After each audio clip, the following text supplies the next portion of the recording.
Dentro da anatomia ecológica da folha, nós vamos falar rapidamente sobre outras adaptações foliares que podem surgir em decorrência dos fatores ambientais.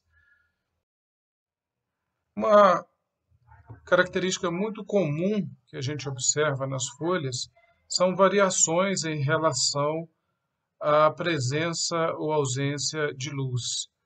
E a gente classifica as folhas como folhas de sol e folhas de sombra.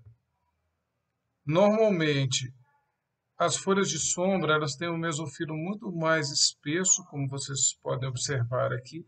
Elas têm uma densidade maior de cloroplastos. Os cloroplastos também têm uma organização de membranas diferentes em relação às folhas de sombra, que são folhas com uma espessura menor, um arranjo mais fino no total do mesofilo. Eu reuni numa tabela todas essas características de uma forma bem visual para que vocês possam observar no próximo slide. Então aqui a gente tem folha de sol, tamanho, geralmente elas são maiores, as folhas de sombra menores. A cutícula na folha de sol é mais espessa, na folha de sombra é menos espessa. A epiderme na folha de sol, as células epidérmicas têm paredes mais espessas. Os tricomas, quando estão presentes, são muito densos.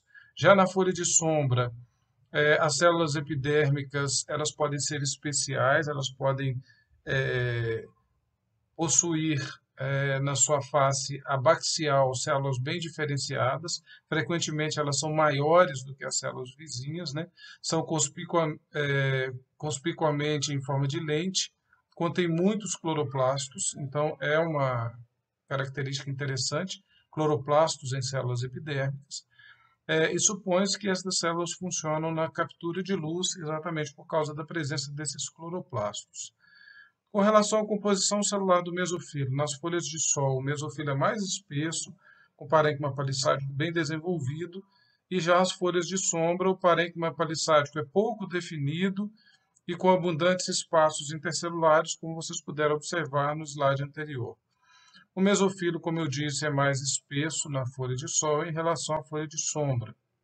Os cloroplastos, como eu disse, também são diferentes. Na folha de sol, os cloroplastos são menores, o grano é regularmente disposto dentro do cloroplasto, e nas folhas de sombra, os cloroplastos são maiores, com maior número, o grano ele é irregularmente disposto dentro do cloroplasto.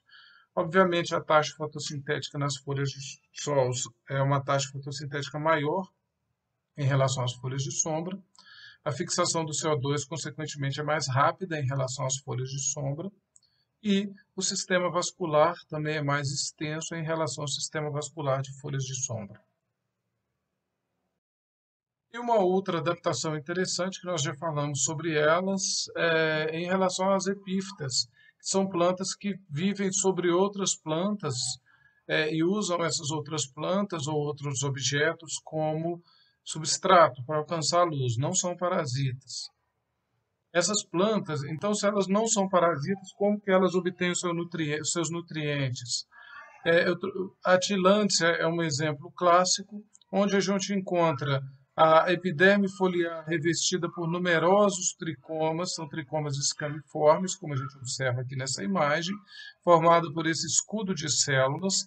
E desse escudo de células nós temos a projeção de uma ala ou asa formada de pectina, que é altamente higroscópica, então ela absorve água e nutrientes, traz aqui até a base do tricoma, então isso absorve água e nutrientes direto do ar, essa água e nutrientes são transportados até a base do tricoma e é absorvido para o interior da folha.